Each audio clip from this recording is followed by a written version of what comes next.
Thanks, Claire. And just to reiterate, I'm here in a personal capacity, all views are my own, etc., etc. I feel very grateful to be here. Like Claire said, this is something that I feel very passionate about, and it's so brilliant to see so many of you here as well.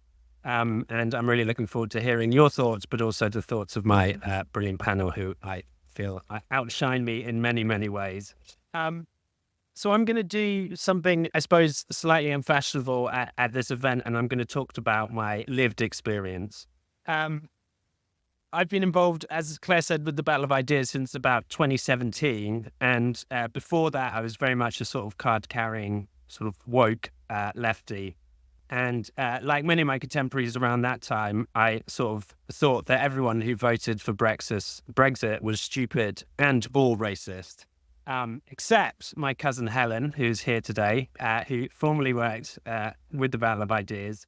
And we were having dinner one night, it must have been sort of early 2017, and drinking, a fair amount of wine. And at some point, she kind of produced a wad of papers, and they were sessions for the upcoming Battle of Ideas, and we went through them. Stuff that I was very much interested in, but definitely coming at it from a very different angle to what I was kind of used to.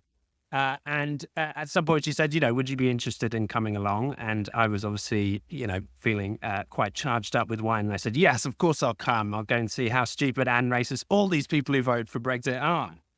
And I'll own them, in that way that people like to own people.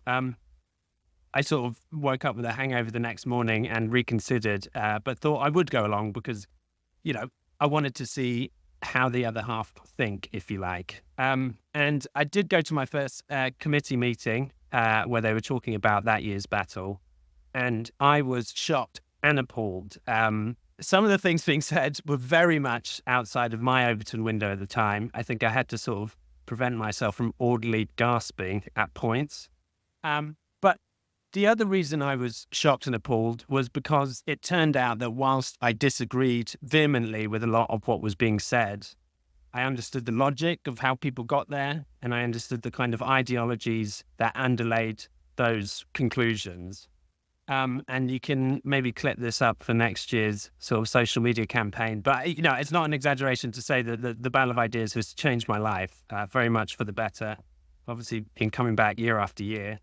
Not only have I met lots of brilliant and very smart people, people who I now call my friends, which might explain my slight hangover this morning, but it's also taught me the importance of surrounding yourself with people you disagree with, and the importance of listening to people and really trying to understand their point of view and where they're coming from. And I think it said in the blurb, does that mean sort of giving up your own, ideology and sort of acquiescing it into some weird sort of fluffy centrist? And I think the answer is no. You can still hold on to your views, but you can listen to other people and sort of discuss with them or debate with them from a place of understanding. And interestingly, people who I have brought along to the Battle of Ideas in the last 7 years, some of them didn't like it, sure, but some of them did. And I've seen how it's sort of changed their sort of ideological, intellectual journey since. And so there might be something to say for a kind of social contact theory, but I'm sure someone will tell me that social contact theory is outdated. But,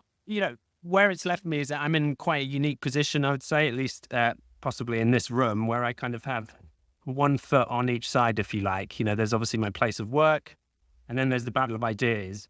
And I suppose the thing that I have observed in the past is that, especially when it comes to this kind of polarization discussion, a lot of the same things are happening on both sides. And Claire alluded to the kind of straw manning that happens. And, I think these caricatures that people sort of create, which I would say in my experience is sort of widely untrue. I work in the kind of epicenter of global wokery, according to a lot of you. And I can guarantee you not one person in my office has come up to me and questioned whether or not we should cancel Aristotle. So those kind of caricatures, maybe they do happen, and I'm not involved in those conversations. But I think they're not useful in this format. And like I say, it happens on both sides. And the other thing I think, which is interesting, there's a lot of talk about, being anti-racist or anti-woke. And I think immediately you're starting from a position of binary, choices, right? You're either with us or you're against us. And a lot of people, and I'm not saying, everyone here, but I think a lot of people here, and, I do it as well, we sort of create our identities based on what we think the other people are. And as I said, often they're sort of wild caricatures that I don't necessarily identify with. And I suppose the third thing, if I have time, Claire, and David French has written very well about this, and I think it was also in Greg Lukianoff's brilliant book, which I advise everyone to buy, this idea of the kind of silent majority, the moderates on each side of the debate. And I think, whilst the sort of extreme poles in this debate are often the loudest and the ones that people, most notice, I think there's a huge number of people in between on both sides that just don't bother getting involved, because if they do, they get, said that they're this or they're that. And what we need to try and do, if you're up for it, you don't have to be, but I think we want to try and create an environment where dissent is allowed. Obviously here, free speech is allowed, but again, sometimes it's only free speech if it's the right thing to say. And if you say the wrong thing, you're sort of told that you're brainwashed, et cetera, et cetera. And so I think we've got to try and challenge these if we do want to reach across the divide. And, it takes courage to stand up and dissent, but it also takes courage to sort of create an environment where you listen to people and you try and understand where they're coming from. And I think that's something all of us can do in our own way. And then we can sing Kumbaya.